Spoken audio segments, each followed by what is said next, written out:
Every time you walk into a room, you broadcast massive amounts of data about yourself. Without realizing it, you are simultaneously reading the intentions, status, and competence of everyone around you, while they do the exact same to you. The social world is infinitely complex. To keep us from freezing under the sheer weight of all this incoming information, the human brain relies on schemas and mental shortcuts to instantly categorize who is a threat, who is an ally, and who is in charge. But this rapid-fire processing system has a glaring vulnerability.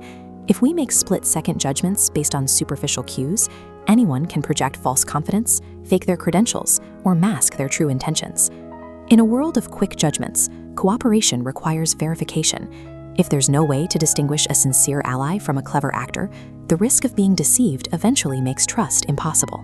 We need an unhackable mechanism to prove that our signals are actually telling the truth.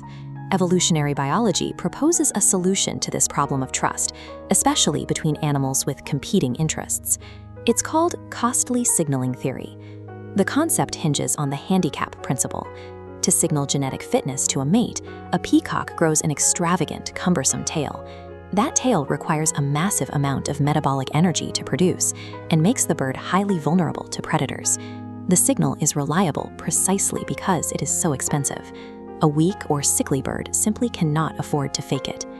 Some animal behaviors go a step further and act as an index. When a male red deer lets out a deep, resonant roar, the pitch and volume are directly, causally linked to the size of its vocal cords and body mass. A small deer cannot physically produce the roar of a large deer, making deception impossible. We apply these exact biological mechanics to human behavior. Early human hunters routinely tracked dangerous, high-risk large game instead of safely foraging for guaranteed calories. Today, people buy exorbitantly priced luxury watches or endure highly painful body modifications and religious rituals. These actions are energetically and financially inefficient, but humans willingly pay these steep costs because proving our underlying quality to the rest of the group secures us vital coalition allies, prime mates, and elevated social standing. Beyond physical handicaps, humans use social friction to maintain group boundaries. We establish strict behavioral norms that serve as high-stakes loyalty tests for anyone wishing to remain in the group. This diagram illustrates the classic Ash line experiment. When placed in a room with a group of actors who confidently insist a short line is longer than it actually is, subjects will frequently agree with the obviously wrong answer. They will deny their physical senses and logic just to maintain standing within the group. Language acts as one of our most potent boundary markers. The word ain't serves as a perfect case study of a costly cultural signal used to separate the in-group from the out-group. Tracing its etymology, ain't originated in the 17th century. English speakers often elided the consonants in am not and have not, which gradually softened into ant and eventually ain't. At the time, it was an entirely standard, grammatically functional contraction. For generations, it carried high social prestige. Upper-class aristocrats in southern England spoke it freely, and legendary Victorian authors like Charles Dickens used the term casually throughout their classic literature. But in the 18th and 19th centuries, an emerging middle class of prescriptivist writers began pushing to establish a highly regulated version of English. They aggressively targeted contractions and branded ain't, in particular, as vulgar and uneducated. Today, uttering that single syllable carries an immediate social penalty in formal settings. For marginalized communities, using ain't is a deliberate sacrifice of mainstream respectability. By paying this cost, speakers prove their unshakable loyalty to their cultural tribe.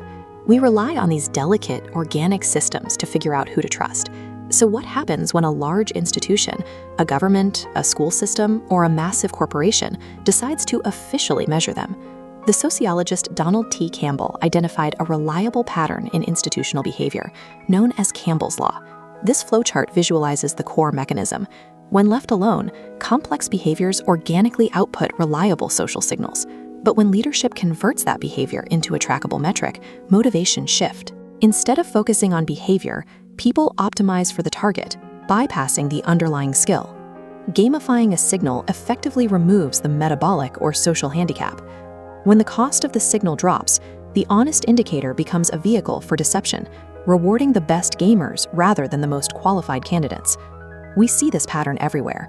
High-stakes standardized testing forces teachers to teach directly to the exam, degrading the actual process of comprehensive learning. In the corporate world, attaching bonuses to hyper-specific performance indicators routinely causes employees to manipulate data, destroying genuine productivity just to hit the required numbers. Our evolutionary wiring demands organic, unhackable costs to build real trust. The moment we try to perfectly quantify human competence or belonging, we destroy the exact signals we need to survive.